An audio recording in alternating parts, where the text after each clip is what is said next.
جب مسلمانوں کی ہجرت شروع ہوئی، ایک ایک کر کے مسلمان ہجرت کرنے لگے، جو بھی لے کر جا سکتے تھے لے کر گئے، مال وغیرہ سب یہاں پر، اپنی بچوں کو، اپنی پراپرٹیز وغیرہ سب چھوڑ کر، جس کو جو بھی کر رہے تھے ہجرت، جو کر سک رہے تھے وہ ہجرت کر کر چلے جا رہے تھے مدینہ میں، یثرب میں. اور اب جو ہے نا ابو بکر رضی اللہ تعالیٰ عنہ بھی ہجرت کرنا چاہ رہے تھے، تو نبی صلی اللہ علیہ وسلم نے ان کو سٹاپ کیا اور کہا کہ نہیں ہو سکتا مجھے بھی کچھ دنوں میں ہجرت کی اجازت مل جائے. تو اس پر ابو بکر رضی اللہ تعالیٰ عنہ روئے، خوش ہوئے اس پر کہ مجھے یہ سعادت نصیب ہوگی کہ میں اللہ کے رسول صلی اللہ علیہ وسلم کے ساتھ ہجرت کروں گا. بہرحال ادھر دار الندوہ میں پلاننگ چل رہی تھی نبی صلی اللہ علیہ وسلم کو روکنے کی، سب ہجرت کر کر جا رہے تھے. ان کا یہ تھا خیال کہ اب نبی صلی اللہ علیہ وسلم بھی جانے والے ہوں گے کچھ دنوں میں، اس سے پہلے کہ ہم ہجرت کر کے نبی صلی اللہ علیہ وسلم چلے جائیں، ہم ان کو روک دیں یا معاملہ ختم کر دیں. بہرحال اس سلسلے میں بڑی میٹنگ رکھی گئی، اور ہم لوگوں نے دیکھا کہ کس طرح سے دار الندوہ میں ابلیس شیخ نجدی کی شکل میں موجود تھا. آئیڈیاز جب سردار دے رہا تھا تو رد کرتے جا رہا تھا، نہیں یہ صحیح نہیں ہے، نہیں ان کو بند کرنا صحیح نہیں ہوگا، نبی صلی اللہ علیہ وسلم کے ساتھ جو ہے نا کچھ کہہ کر مکے سے باہر کر دینا صحیح نہیں ہوگا، پھر بعد میں اس سے بڑھ کر بڑی تعداد میں لے کر آئیں گے، پھر مصیبت تو ہوگی، کچھ اور آئیڈیا سوچو، اس طرح اس نے کہہ رہا تھا ابلیس جو شکل بدل کر آیا تھا. بہرحال فائنل طاغوت اکبر جس کو ابو جہل ہے، ابو جہل کو کہا جاتا، اس نے ایک شیطانی پلان ایسا لے کر آیا. اس نے کہا کہ نہیں ہم کیا کریں گے کہ تمام قبیلوں میں سے ایک ینگ لوگوں کو چوز کریں گے، بڑے بڑے قوت والے ہوں گے، ان سب کو ایک ایک تلوار دیں گے اور سب مل کے محمد صلی اللہ علیہ وسلم کو گھر کو سراؤنڈ کریں گے. اور جیسے محمد صلی اللہ علیہ وسلم گھر سے نکلے یہ لوگ پورے مل کے ایٹ ونس وار کرنا، ایٹ ونس سب سردار مل کر وار کریں گے. تو کیا ہوگا کہ پتہ ہی نہیں چلے گا کہ کس نے قتل کیا، اور ہم جو ہے نا بنو ہاشم کو یعنی نبی صلی اللہ علیہ وسلم کے خاندان والوں کو دیت دے دیں گے، اور اس طرح معاملہ بھی ختم ہو جائے گا. تو اس پر شیخ نجدی یعنی ابلیس نے کہا کہ واقعی میں اس نوجوان نے جو بات کہی ہے یہ صحیح ہے، اسی پر لوگوں نے اتفاق کیا اور یہ پلاننگ یہاں پر ہوئی. اور سبحان اللہ، اللہ نے کیا فرمایا، اللہ بھی وہ پلاننگ کر رہے ہیں تو اللہ بھی چال چل رہا ہے، اور اللہ تعالیٰ بہترین تدبیر کرنے والا ہے. اس پلاننگ کی خبر وحی کے ذریعے سے نبی صلی اللہ علیہ وسلم کو جبریل علیہ السلام آ کر بتا دیے کہ یہ لوگ یہ کر رہے ہیں، اب آپ کو نکلنا ہے، خلاص ہجرت کرنا ہے. اب آپ سوچئے محمد صلی اللہ علیہ وسلم کے دل پر کیا گزری ہوگی کہ لوگ ایسی پلاننگ کر رہے ہیں میرے بارے میں، اور میرے اپنے قبیلے والے. ورقہ بن نوفل پہلے ہی بتا دیے تھے اور ہوا بھی ایسے ہی. اور بہرحال آپ صلی اللہ علیہ وسلم ہجرت کے بارے میں پلاننگ کریں، اور ایسا نہیں کہ اب جبریل علیہ السلام آ کر بتائے بڑے غیب کا یہ ہو رہا معاملہ، تو اب میرے لیے تو برا آئے گا، میں تو جاؤں گا، اب تو اللہ تو میری حفاظت کرے گا. یہ نہیں، دیکھیے سبحان اللہ، آپ صلی اللہ علیہ وسلم اپنے آپ کو فیلڈ میں پروف کرے. اب اس کی پلاننگ آپ صلی اللہ علیہ وسلم کس طرح سے کرے کہ ایک بندے کو ہائر کرے، اولیقہ بن لیس اس کا نام تھا، اس کو لیے، پھر جو ہے نا جو ہے نا ابو بکر رضی اللہ تعالیٰ عنہ کے گھر پر گئے اور بولے کہ کیا نکلنا ہے، کیسی پلاننگ کرنا ہے. اس کو جو ہے نا پھر وہ جو ایکسپرٹ تھا، گائیڈ تھا، راستوں کا بہت زیادہ ایکسپرٹ تھا، اس کو پیسے دے کر بولے کہ 3 دن کے بعد غار ثور میں آ کر ملنا. اب یہاں پر پلاننگ شروع ہوئی. رات میں آپ صلی اللہ علیہ وسلم نے علی رضی اللہ تعالیٰ عنہ کو اپنے بیڈ پر سلایا اور سلا کر کہا کہ تمہیں کوئی پرابلم نہیں ہوگی، فکر نہیں کرنا، ذک نہیں پہنچے گی تمہیں. بہرحال آپ صلی اللہ علیہ وسلم نکلے اپنے گھر سے، اور یہ لوگ پورے اکارڈنگ ٹو دیئر پلان وہ لوگ آ گئے تھے پورے سردار. اور ادھر نبی صلی اللہ علیہ وسلم آپ کو اللہ تعالیٰ نے پلاننگ بتا دی تھی، اور آپ صلی اللہ علیہ وسلم اکارڈنگلی نکلے وہاں سے سورہ یاسین کی تلاوت کرتے ہوئے. اور کس طرح سے آپ صلی اللہ علیہ وسلم شاہت الوجوہ کہہ کر ان کے چہروں پر مٹھی پھینکے، اور یہ جو ہے نا ان کے وہ دیکھ ہی نہیں پائے، اللہ نے ان کی بصیرت چھین لی تھی. لا الہ الا اللہ. اور وہ سامنے سے نکلے نبی صلی اللہ علیہ وسلم اور ان کو پتہ بھی نہیں چلا. اور آپ صلی اللہ علیہ وسلم وہاں سے نکل کر ابو بکر رضی اللہ تعالیٰ عنہ کے گھر پر گئے، پھر وہاں سے دونوں کی ہجرت شروع ہوئی. اللہ اکبر کبیرہ، 13 سال مکی دور، اور کیسی اذیتیں. یہ سنانے کا مقصد یہ ہے کہ یہ غزوہ فتح مکہ سے پہلے کہ ایسی نہیں حاصل ہوئی فتح مکہ. آپ صلی اللہ علیہ وسلم جب ہجرت کر کر جا رہے تھے، آپ صلی اللہ علیہ وسلم غمگین تھے، اپنی آف کورس پسندیدہ جگہ چھوڑ کر جا رہے ہیں، اللہ کا گھر چھوڑ کر جا رہے ہیں، اور آپ صلی اللہ علیہ وسلم حتیٰ کہ ایک پہاڑی پر، چھوٹی سی پہاڑی پر ٹھہر کر کہے کہ اے کعبہ مجھے تجھ سے محبت ہے، اگر یہ لوگ مجھے مجبور نہیں کرتے تو میں ہرگز تجھے چھوڑتا نہیں. غمگین تھے، آنکھ میں آنسو تھے چھوڑتے وقت. تو اب آپ سوچیے، اب یہ چلتے رہے آپ صلی اللہ علیہ وسلم، اور غار ثور میں جا کر رہے، پھر 3 رات ایک غار میں کیسا گزارے، کس طرح ابو بکر رضی اللہ تعالیٰ عنہ جو ساتھی، جس کو اللہ نے یہ چوز کیا کہ یہ رہے سفر میں ساتھی، اور سبحان اللہ انہوں نے کس طرح سے نبی صلی اللہ علیہ وسلم کی حفاظت کی. پہلے غار میں گئے، خود صاف کرے، یہ حتیٰ کہ ان کو ایک جانور نے، ایک زہریلے جانور نے کاٹ دیا، تو پھر بھی وہ اپنے دوست یعنی رسول اللہ صلی اللہ علیہ وسلم کو نہیں اٹھائے. پھر برداشت کرتے ہوئے جو آنسو ٹپک گیا تھا اس کی وجہ سے نبی صلی اللہ علیہ وسلم اٹھے اور پھر لگائے. پھر بعد میں مشرکان مکہ اتنے قریب آ گئے تھے، ان لوگ پتہ چل گیا تھا، مکے میں معلوم ہو گیا تھا کہ نبی صلی اللہ علیہ وسلم نہیں ہے. علی رضی اللہ تعالیٰ عنہ کو بیڈ پہ سوتے ہوئے دیکھ کر پریشان، کچھ ان لوگوں کو سمجھ میں نہیں آ رہا تھا. وہ لوگ کیا کر دیے، انعام رکھ دیے کہ اب 100 اونٹوں کا انعام رکھ دیے کہ ہر ایک کے اوپر، یعنی نبی صلی اللہ علیہ وسلم پر 100 اونٹے اور ابو بکر رضی اللہ تعالیٰ عنہ پر 100 اونٹے، دونوں مسنگ تھے مکے سے. اور سبحان اللہ یہ غار ثور میں موجود تھے. اب اتنے مشرکان مکہ تلاش کرتے ہوئے اتنے قریب آ گئے، اور کیا ہوا کہ ابو بکر رضی اللہ تعالیٰ عنہ کو ٹینشن ہوا کہ اے اللہ کے رسول صلی اللہ علیہ وسلم یہ تو اب ہمیں دیکھ لیں گے، اب کیا ہوگا. تو نبی صلی اللہ علیہ وسلم نے فرمایا کہ اے ابو بکر تمہارا اس کے بارے میں کیا خیال ہے جو جو 2 میں سے جس کا تیسرا اللہ ہے، جس کا ذکر سورۃ غالباً انفال میں ہی ہے.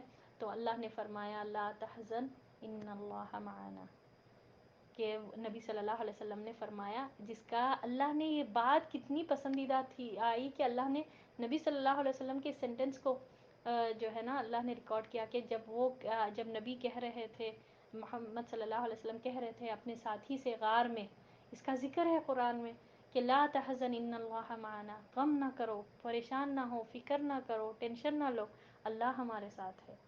اللہ اکبر، کتنی بڑی بات ہے نا. کبھی بھی مشکل مصیبت آئے تو ہم یہ کہنا چاہیے لا تحزن ان اللہ معنا.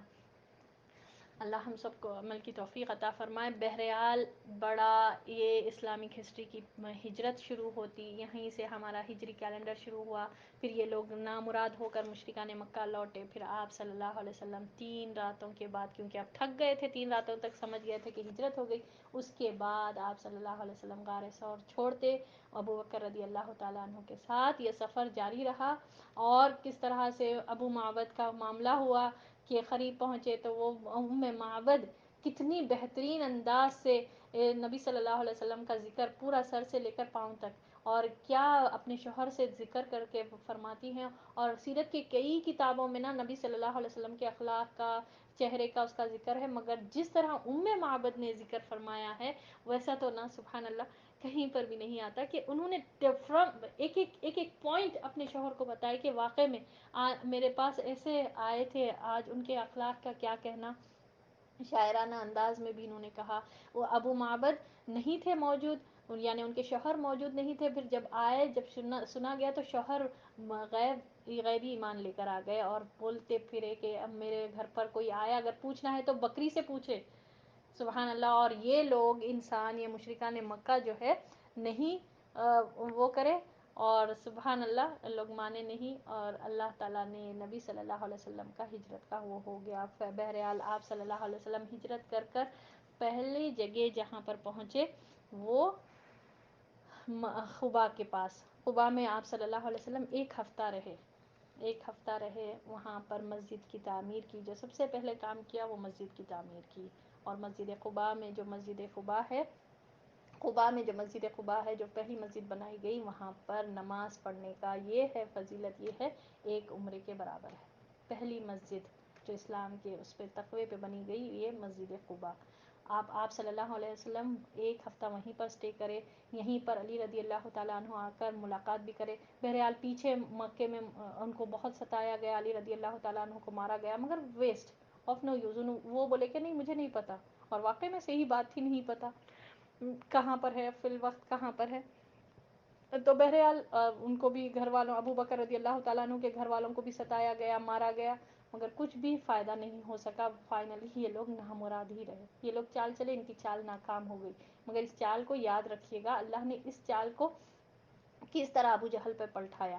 بہرحال ہوا یہ کہ اب آپ صلی اللہ علیہ وسلم قباء میں 1 ہفتہ رہے. پھر وہاں سے نکل کر مدینہ پر جب گئے، تمام لوگ سنیت الوداع تک آ گئے نبی صلی اللہ علیہ وسلم کو اور ابو بکر رضی اللہ تعالیٰ عنہ کو ویلکم کرنے کے لیے. سب عورتیں، بچے جو ہے نا رجز پڑھ رہے تھے اور کہہ رہے تھے، محمد صلی اللہ علیہ وسلم کو ویلکم کر رہے تھے. اور آپ صلی اللہ علیہ وسلم کی انٹری ہوتی مدینے میں. سب لوگ چاہتے سبحان اللہ کہ اب محمد صلی اللہ علیہ وسلم کو ہم گھر پہ رکھیں، ہمارے گھر پہ رہے آپ صلی اللہ علیہ وسلم. کتنا زبردست ویلکم کیا جاتا دیکھیے. مگر آپ صلی اللہ علیہ وسلم نے فرمایا کہ میری اونٹنی کی نکیل چھوڑ دو، یہ اللہ کے حکم کی پابند ہے.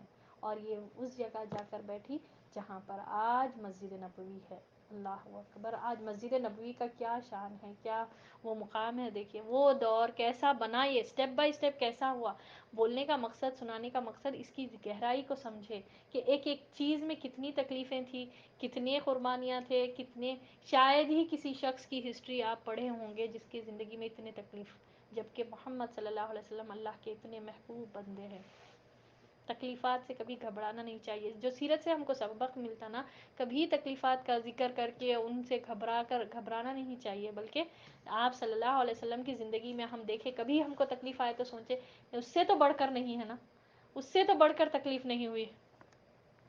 تو بہرحال یہ ہوا معاملہ.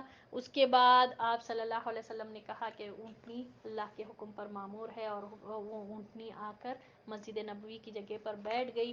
پھر وہاں پر نبی صلی اللہ علیہ وسلم نے اس زمین کو خریدا. یہ 2 یتیم بچوں کی، سہل اور سہیل نامی بچوں کی زمین تھی. نبی صلی اللہ علیہ وسلم نے اس کو خریدا اور ابو بکر رضی اللہ تعالیٰ عنہ اس کا ادا کرے تو آن بیہاف آف محمد صلی اللہ علیہ وسلم اس کی رقم ادا کرے.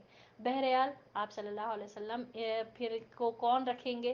ابو ایوب انصاری آگے بڑھ کے جو ہے آپ صلی اللہ علیہ وسلم کا کجاوا، یعنی جو بیگ ہوتا، جو بھی جتنا سفر میں جو سامان تھا آپ صلی اللہ علیہ وسلم کے ساتھ، وہ بیگ لے کر چلے گئے. تو نبی صلی اللہ علیہ وسلم نے فرمایا آدمی اپنے کجاوے کے ساتھ ہے. سبحان اللہ. تو ابو ایوب انصاری کے گھر پر رہے آپ صلی اللہ علیہ وسلم اتنے دوران تک جب تک کہ یہ مسجد نبوی کی تعمیر ہوتی رہی. اور بہرحال مسجد نبوی کی جو پہلا کام آپ صلی اللہ علیہ وسلم نے کیا، یہ مسجد نبوی کی تعمیر. مسلمانوں کو قوت ملی اجتماعیت سے. اب یہاں پر پورے لوگ اکٹھا ہو گئے تھے. اب مسلمان پورے ایک یونٹی کی طرح رہ رہے تھے. اور وہاں پر مدینے میں اوس اور خزرج اور یہودی رہتے تھے. اوس اور خزرج مشرک قبیلے والے تھے اور یہودی کے 3 قبائل تھے. اوس اور خزرج کے میکزیمم لوگ جو ہے نا مسلمان ہوتے جا رہے تھے، جس میں سے سعد بن معاذ ہم لوگوں نے دیکھا، جس میں سے بہت سے لوگ جو ہے نا مسلمان ہوتے جا رہے تھے. یہودی میں سے جو پہلے مسلمان ہوئے وہ عبدالسلام تھے. ٹھیک ہے، وہ بہت بڑے اسکالر تھے، وہ چینج ہو گئے تھے. بہرحال آپ صلی اللہ علیہ وسلم جو پہلا کام کرے وہ مسجد نبوی کی تعمیر. تو یہ تعمیر کے سلسلے میں زمین بھی خریدی گئی. پھر جو ہے نا اس طرح سے آپ صلی اللہ علیہ وسلم صرف حکم نہیں دیے صرف یہاں پر مسجد ہوگی تعمیر، ایسا نہیں، بلکہ آپ صلی اللہ علیہ وسلم ساتھ مسلمانوں کے ساتھ بالکل جو ہے نا ایک انسپریشن ملتی تھی. آپ صلی اللہ علیہ وسلم خود مٹی دھوتے تھے، اٹھا کر لاتے تھے پتھروں کو، اور لوگوں کے ساتھ ایڈجسٹ پڑھتے تھے. تعمیر میں برابر ہاتھ بٹاتے تھے آپ صلی اللہ علیہ وسلم. اور یہ دیکھ کر مسلمانوں کو بھی نا بہت بڑی انسپریشن ملتی تھی. اور پھر ہم لوگوں نے دیکھا کہ کس طرح سے اذان کے کلمات کی سٹارٹنگ ہوئی. آج اذان ہمارے لیے تو اتنی کامن چیز ہے، مگر یہ سٹارٹ کیسے ہوا تھا، کس طرح سے عبداللہ بن زید کو خواب میں دکھایا گیا. پھر عمر رضی اللہ تعالیٰ عنہ بھی اپنی خواب میں ان کو بھی دکھایا گیا، وہ بھی تائید کرتے ہوئے آئے کہ ہاں میں بھی یہی دیکھا تھا. بہرحال یہ کلمات نبی صلی اللہ علیہ وسلم نے بلال رضی اللہ تعالیٰ عنہ کو کہنے کے لیے کہا، کیونکہ ان کی آواز سریلی تھی اور وہ جو ہے نا بلند اور سریلی آواز تھی. سبحان اللہ. تو اس طرح اب بلال رضی اللہ تعالیٰ عنہ اسلام کے پہلے مؤذن بنے، پہلے اذان دینے والے. اللہ اکبر. کیسے کیسے چیزاں ہوئے دیکھیے آپ. اور سبحان اللہ، پھر اس کے بعد اذان دینی جانے لگی، پھر لوگ جمع ہو رہے تھے، نمازیں ادا ہو رہی تھی. تو صرف مسجد نبوی میں صرف نمازیں نہیں پڑھی جاتی تھی، تعلیم اور تربیت کے کام بھی ہوتے تھے، مشورے بھی ہوتے تھے، حلال اور حرام کا بھی جو ہے معاملات ہوتے تھے، بہت سی چیزیں تربیت ہوتی تھی، کچھ معاملہ کچھ فیصلے کرنا رہتا تو سب مسجد نبوی میں ہوتا تھا. اللہ اکبر کبیرہ. یہ ہوا. پھر میثاق مدینہ، جہاں پر جتنے مدینہ میں جتنے لوگ تھے ان سب کے ساتھ ایک معاہدہ طے ہوا تھا، ایگریمنٹ ہوا تھا، جس کو میثاق مدینہ کہا جاتا.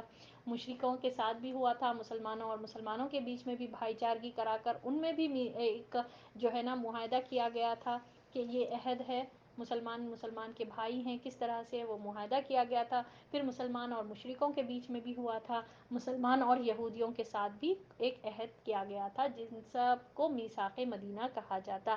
یہ اسلام کی یہ جو تحریر ہے یہ پوری دنیا کی پہلی تحریر ہے، سبحان اللہ، جس کو میثاق مدینہ کہا جاتا.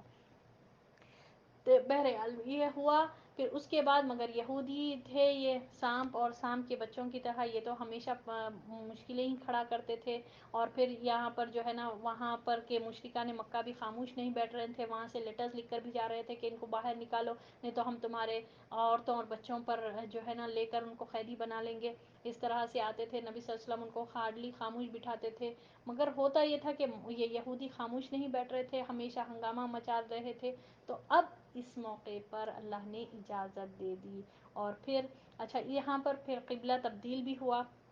جب آپ صلی اللہ علیہ وسلم اور مسلمانوں کی ہجرت ہو گئی تھی، وہاں پر آپ صلی اللہ علیہ وسلم بھی ہجرت کر کر پہنچے تھے، تو قبلہ جو ہے نا بیت المقدس کی ہی طرف فیس کر کے پڑھ رہے تھے، کیونکہ وہاں پر جو یہودی تھے، ٹھیک ہے، اہل کتاب تھے، اور نبی صلی اللہ علیہ وسلم کی امید یہ تھی کہ یہ لوگ مان لیں گے، کیونکہ یہ لوگ اہل کتاب ہے، پیپل آف دا بک ہے، یہ لوگ تو پہلے ماننا چاہیے. یہ مشرکان مکہ کو تو معلوم ہی نہیں تھا، یہ ان کے پاس تو کوئی کتاب نہیں، کچھ بھی نہیں، فالو بہت برسوں سے ان کے پاس کوئی نہیں آئے. اسماعیل علیہ السلام کی نسل سے آئے تھے بس، اس کے بعد سے کوئی نبی نہیں آئے. مگر یہ تو ان کے پاس تو اتنے نبی آئے اہل کتاب یہودیوں کے پاس کہ عیسیٰ علیہ السلام ان کے آخری نبی، اور جو ہے نا یہ کتاب ان کے پاس موجود ہے، کتاب میں محمد صلی اللہ علیہ وسلم کا نام پورے سائنس کے ساتھ موجود تھا. مگر ان لوگوں نے اعتراض کیا کہ کیوں بنی اسماعیل میں سے آئے، کیوں بنی اسحاق میں سے نہیں آئے. ان لوگوں کا یہ اپنی مرضی کے اعتراضات. بہرحال یہ لوگ بھی مان کر نہیں دیے، اس وجہ سے محمد صلی اللہ علیہ وسلم کو لوگ رسول ایکسیپٹ نہیں کرے. بہرحال دشمنی پر اتر آئے یہ لوگ، اور دشمنی میں یہ اکھاڑتے تھے، اوس اور خزرج کو لڑاتے تھے، ان لوگوں کو پرانی دشمنی یاد دلا کر.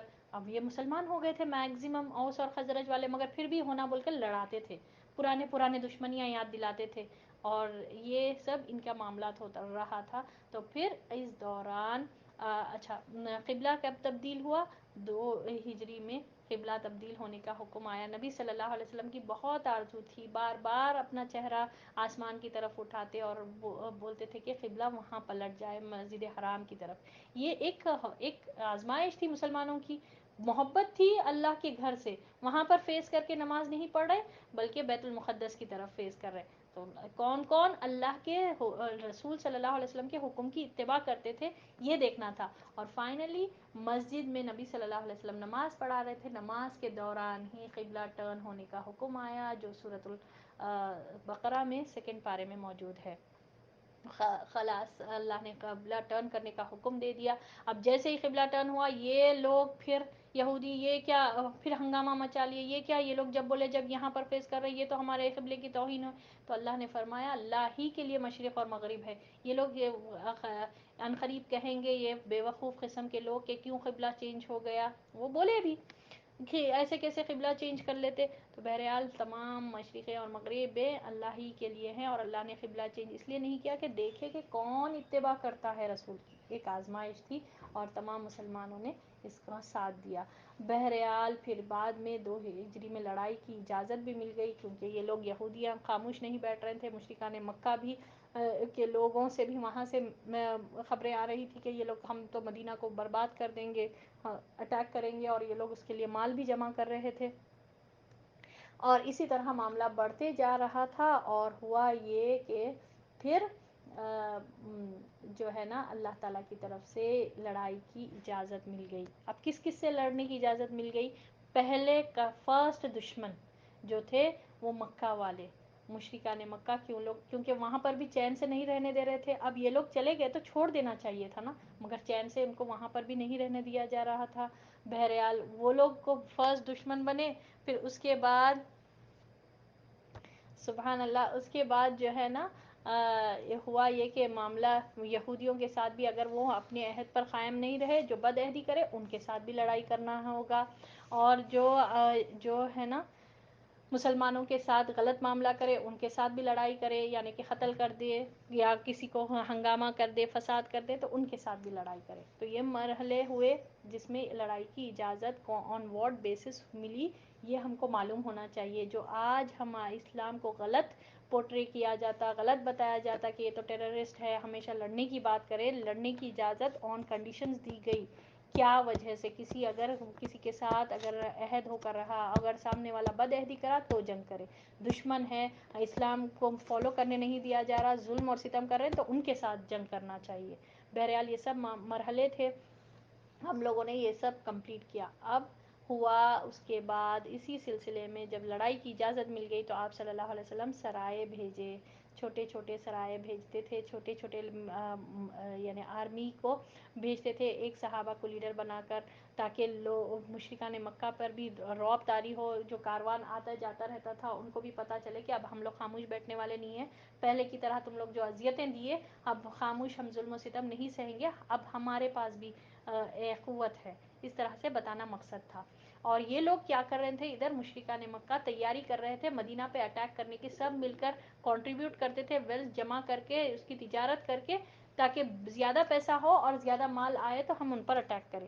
تو یہ آپ صلی اللہ علیہ وسلم کو معلوم تھا. اسی سلسلے میں ایک کاروان, سبحان اللہ, یہ ہوا جو ابو سفیان کی قیادت میں ایک جا رہا تھا بڑا سا کاروان, اور ان لوگوں کا مقصد یہ تھا کہ کاروان کا کہ اسے کمائی کرے, اس سے زیادہ تجارت کر کے مدینہ پر اٹیک کرے. آپ صلی اللہ علیہ وسلم کو جب اس کا علم ہوا تو آپ صلی اللہ علیہ وسلم اس کے انتظار میں بیٹھ گئے. مگر ہوا یہ کہ جب تک مسلمانوں کا قافلہ یہاں پر پہنچتا بدر تک, یہ لوگ بچ کر چلے گئے. ٹھیک ہے, مدینہ سے ہوتے ہوئے یمن جا رہا تھا, مگر یہ لوگ بچ کر چلے گئے. اب آپ صلی اللہ علیہ وسلم اس کے واپس آنے کا انتظار کرنے لگے. کیا واپس تو یہی روٹ سے آنا ہے, کیونکہ مدینہ سے ہوتے ہوئے ہی جاتا تھا, ہر روٹ مین روٹ تھا, معروف روٹ تھا جانے کے لیے, ٹریڈ اینڈ کامرس کے لیے. مکہ سے یمن, مکہ سے سیریا جانے کے لیے مدینہ ٹچ ہو کر جانا پڑتا تھا. بہرحال اس راستے سے اب وہ جو واپس آ رہا تھا, اس قافلے کے انتظار میں نبی صلی اللہ علیہ وسلم اور مسلمان بیٹھ گئے. اسی سلسلے میں آپ صلی اللہ علیہ وسلم نے 2 صحابہ کو بھیجایا کہ دیکھو کہ کہاں پر ہے, قافلہ آ رہا ہے یا نہیں. تو جیسے ہی وہ 2 لوگ دیکھے کہ بالکل قریب ہے, مدینہ کے اس روٹ پر بدر کے قریب آ رہے ہیں, تو نبی صلی اللہ علیہ وسلم کو جا کر انفارم کر دیا. آپ صلی اللہ علیہ وسلم جھٹ مسلمانوں کو لے کر نکلے وداؤٹ اینی پلاننگ. پلاننگ یہ تھی کہ صرف کاروان پر اٹیک کریں, جس کا ذکر سورۃ الانفال میں بہترین انداز میں اللہ نے فرمایا کہ مسلمانوں تمہارا تو خیال تھا کہ اس کاروان پر اٹیک کرے, مگر اللہ کی مشیت میں یہ نہیں تھا. اللہ چاہ رہا تھا کہ حق حق ہو جائے, باطل باطل ہو جائے. فرقان والا معاملہ اللہ چاہ رہا تھا. بہرحال یہ آئے وداؤٹ اینی پریپریشن. بہت کم ہتھیار تھے, آلموسٹ 8 تلواریں تھے, اور بہت کم گھوڑے, بہت کم اونٹ وغیرہ لے کر 313. ٹھیک ہے, 317 318 کہا جاتا, مگر 313 یہ راجح قول ہے, یہی زیادہ صحیح قول بتایا جاتا. تو 313 مسلمانوں کو لے کے نبی صلی اللہ علیہ وسلم بدر میں ان سب کا انتظار کر رہے تھے. تو اب جیسے ہی یہ تھا, بھی ابو سفیان بہت شاطر قسم کا تھا, آف کورس ایک لیڈر تھا, تو اس نے اس کو یہ بھی اپنے جاسوس پھیلا رکھے تھے, تو مسلمانوں کی نقل و حرکت پر نظر اس نے بھی رکھی تھی.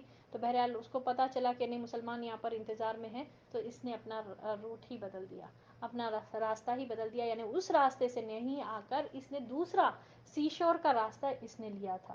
تو اب آپ صلی اللہ علیہ وسلم جب یہ پتہ چلا کہ ابو سفیان راؤٹ, اس کو جیسے علم ہوا کہ مسلمان بیٹھے ہوئے ہیں, تو اس نے اپنا راستہ ہی بدل دیا, اور دوسرے راستے سے جو ہے نا سمندر کے کنارے کا راستہ لے کر دور کا راستہ اس نے اپنایا, اور مکہ پہنچ گیا, سیفلی نکل گیا وہ. اور پھر مکے میں اس نے اس دوران مکے میں خبر بھیجائی کہ مسلمان مجھ پر اٹیک کرنے کے لیے انتظار میں بیٹھے ہوئے, میرے کو مدد چاہیے.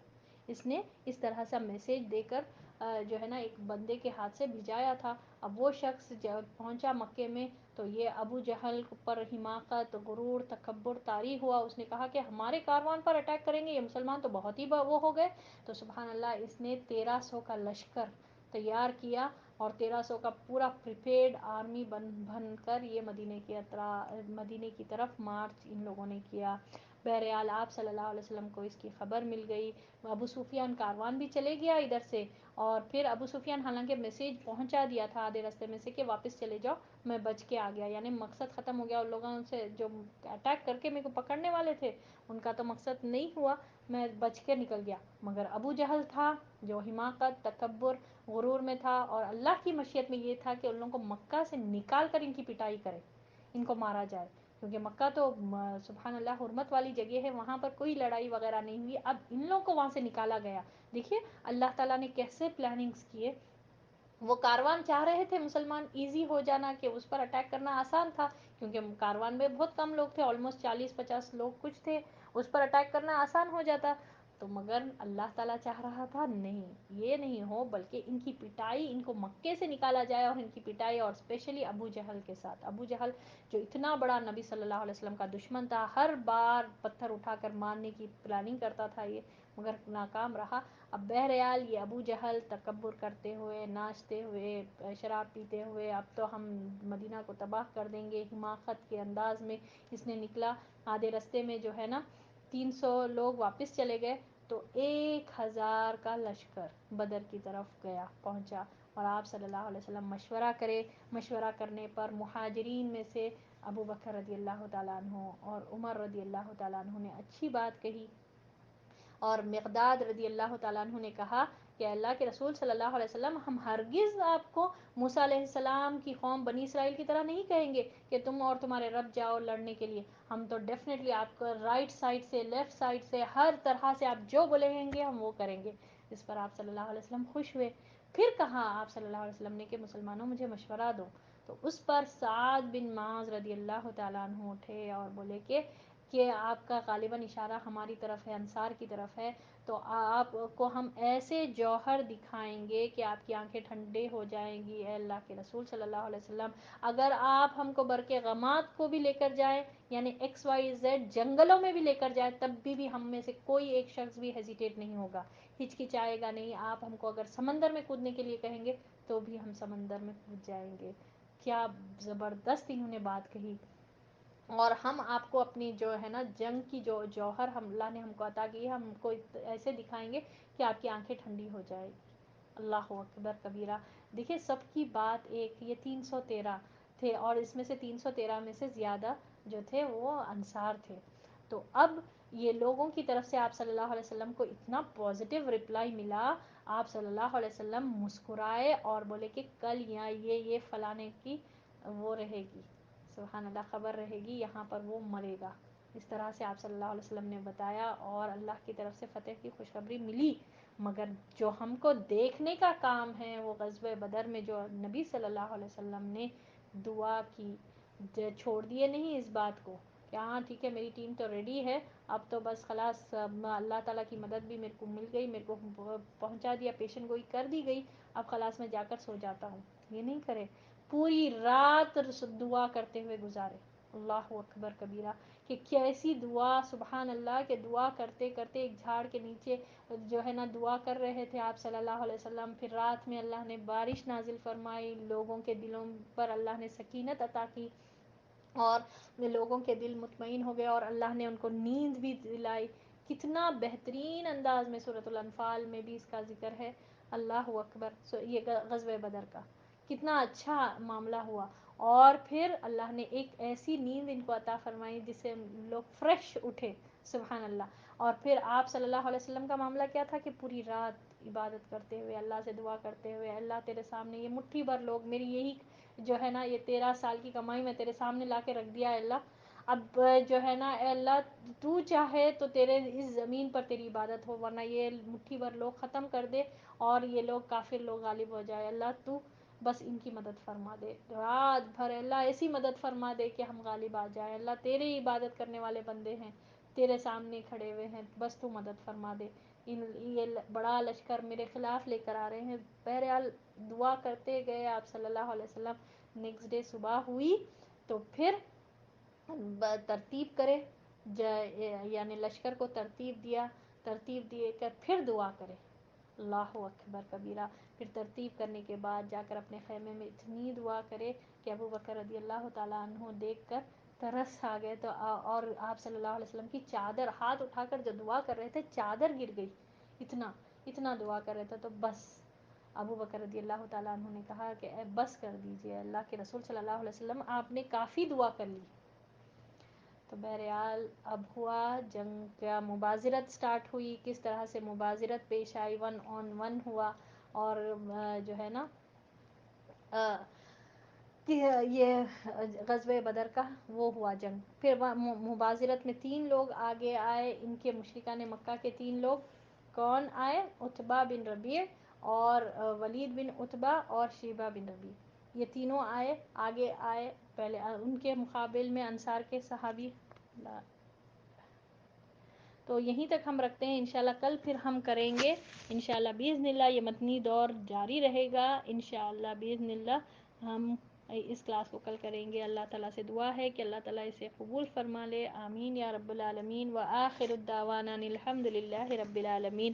سبحانک اللہم وبحمدک نشہد ان لا الہ الا انت نستغفرک ونتوب الیک. السلام علیکم ورحمۃ اللہ وبرکاتہ.